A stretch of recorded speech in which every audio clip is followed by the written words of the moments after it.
Desert Noir. I stood in the center of the oasis on the desert planet of Kerbal, surrounded by shops. My companion robot, K5, stood next to me.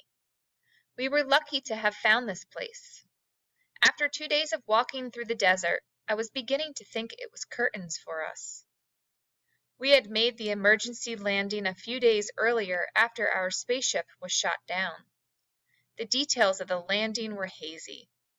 I remember getting shot at by space pirates. The next thing I knew, I woke up surrounded by sand. My spaceship was nowhere to be found.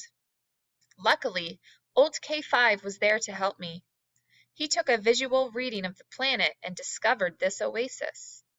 We set out across the desert, sticking to the shade during the day. Now that we were here, all I wanted was water. K5 and I wandered into the nearest restaurant and sat down. Immediately, I had a funny feeling. A giant Martian sat behind the bar, giving me the evil eye. I didn't like this fellow or the way he was looking at me. I thought he might be up to some mischief. He came out from behind the bar and walked over to us. "What do you boys want?" he asked suspiciously. "I'm craving a glass of water," I said. "Think you could help me out?" "Didn't you read the sign outside?" he asked. "We don't serve humans." "Then give it to my robot," I joked. I didn't like where this was headed.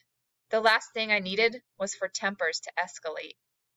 This guy didn't know he was talking to the most famous sword fighter in the galaxy, and I've been known to do some stupid things when I'm thirsty.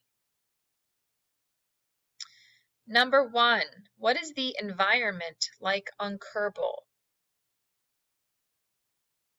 The environment would describe what it's like where he is. Number 2.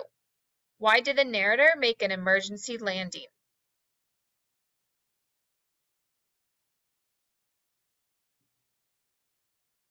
Number 3. Why do the narrator and his robot go into the restaurant? Number 4. Why won't the bartender give the narrator water? And number 5. Why shouldn't the bartender make the narrator mad?